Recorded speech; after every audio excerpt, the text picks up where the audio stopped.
we go to Campbell, this National Cabinet met last Friday for the 27th time to work out a solution to these border closures. There's no scientific justification for border closures, nowhere.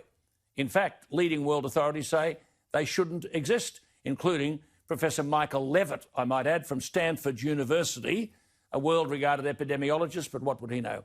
The best Scott Morrison got was some wishy-washy down-the-track promise by rogue premiers to maybe, just maybe, reopen the borders in time for Christmas. Again, no consensus between the states. And after all the media hype leading into this National Cabinet meeting, there was no consensus on what the definition of a hotspot would be.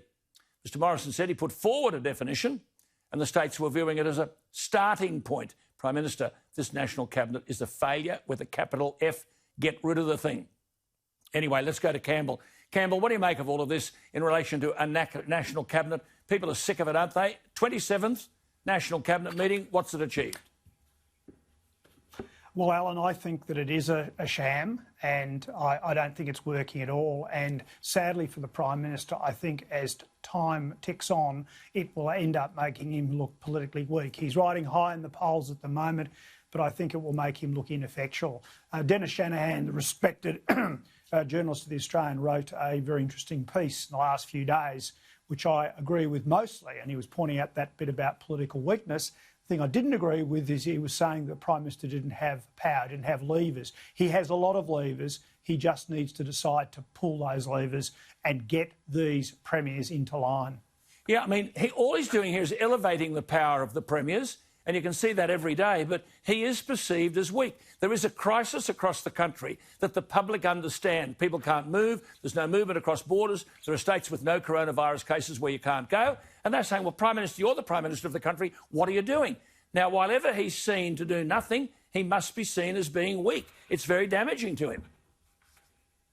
It is damaging, Alan, and I've been saying it since April, that ultimately the economic wreckage, the carnage caused by COVID-19 and the response, particularly from these state premiers and territory first ministers, is something that will fall on the shoulders of Scott Morrison and Josh Frydenberg. And I don't think they've been really, well, they must know that, but I just don't think they've really sort of woken up and smelt the coffee. They will wear it. As you've just said, the whole issue about going to a National Cabinet meeting and not having a decision, not having a clear-cut answer. I mean, I'd like to see the PM really strong-arm these people. You mentioned the GST before. What about legal sort of remedies? I mean, there are a number of different hooks in the Constitution about external affairs powers, international treaties. It could be about trade and commerce. It could be about human rights, where, you know, if the Prime Minister was serious, he could wheel some legislation into federal parliament, challenge the Labor Party to do the right thing for once, and actually use that power to come in over the top of the states. God knows the federal governments have been doing that for the last 100 years and have got the states normally in the corner. And, of course, there's the issue of the dollars. And but see, Campbell, it's also the deficit in decision-making, isn't it? There are other issues like the ABC. They pulled out of the High Court action initiated by Clive Palmer. You've got rogue premiers running Australia virtually as separate countries. There's the overreach of the Victorian police, the arrest of a young pregnant woman. I haven't heard a word from Scott Morrison about any of that. Australians being banned from travelling overseas, free speech at universities. Oh, yes, we've got another inquiry, but they won't be looking at Queensland University. Where is the government of Australia on these things, Campbell? Well, Alan, this really starts to puzzle me. I have been a very big supporter of Scott Morrison for many years. I supported him throughout the summer of the bushfires. But I've got to say, I'm now responding to what I'm hearing from party rank and file and the base of the Liberal and National parties, and that is, what does he stand for? When will he have a fight on core values? When will he stand up for small business? When will he stand up for free speech in the universities? When will he absolutely condemn the stormtroopers of the Victorian Police High Command who think it's okay to arrest a woman in front of her kids in her pyjamas for simply putting on a Facebook post? I mean, these are all things that we expect leadership on, and sadly I say, because I have had a lot of respect for the guy in the past, we're not seeing that from the PM. No. What about pre-selections in Queensland? You've got an election coming up. This bloke, Bartholomew, marvellous surfer. Labor have thrown him in as their candidate for that Gold Coast state seat of Burleigh, former world surfing champion, and an iconic surfing figure, I might add. And the LNP's Michael Hart holds the seat. Obviously, Labor think they can win it.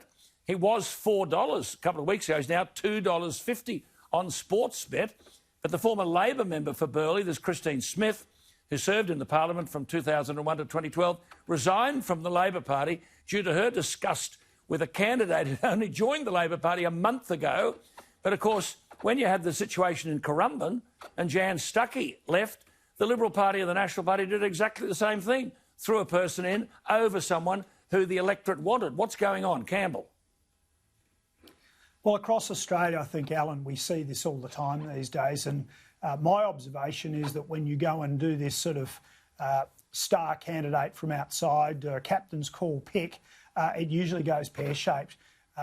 One thing about picking people who've come through the rank and file activities of political party branches is that they share the values. We were talking about values before, and that's critically important. I mean, you know, these sort of star candidates often then are the ones who betray the leader. They have no real affiliation to the hard-working men and women who do the work on the ground. You look at Julia Banks in the last few years. That's an example of the sort of thing that goes wrong, and it's ill-advised, and it really is a terrible snub to those hard-working and loyal party members. Absolutely. And just what about that story at the weekend I read where the Queensland LNP have no party treasurer?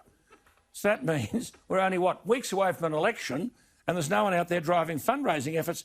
But I see Sportsbet, did you see this, Campbell? Sportsbet now have the Labor Party odds on in Queensland to win the October 31 election, $1.80. Fundraising has been a big challenge for the LNP, Alan, and it's frankly, particularly because Anastasia Palaszczuk has tried to rig the election by actually setting it up so that people involved in the property industry, the development industry, cannot give donations. They're called prohibited donors.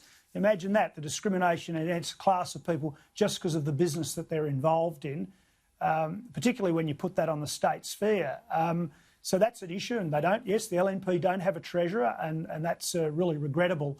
And I just really think the LNP are up against it on this one. They are clearly the underdogs, and I'm really, I take no pleasure from this, but what we're now seeing with Sportsbet is what I predicted back in April. It has there's a real sad chance that this whole election will slip away from the LNP, and that's really bad, Alan, because today we saw from the media that debt in Queensland within 12 months will hit over $100 billion. Over $100 billion.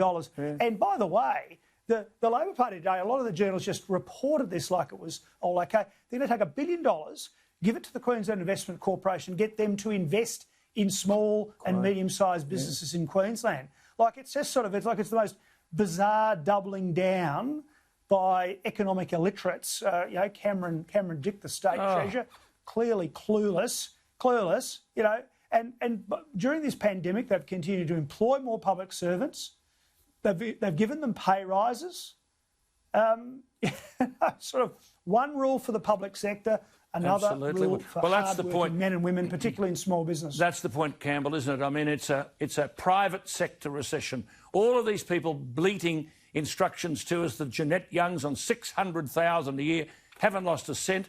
Premiers haven't lost a cent. The Prime Minister, the Cabinet, they haven't lost a cent, but the private sector has been crushed. Just before you go, an interesting one, because she's been in the news right across Australia. Everyone knows Jackie Trad, seat of South Brisbane, but there's every suggestion now also, according to the polls, that she's going to win that seat ahead of the Greens, and the Liberal Party apparently are going to preference her ahead of the Greens.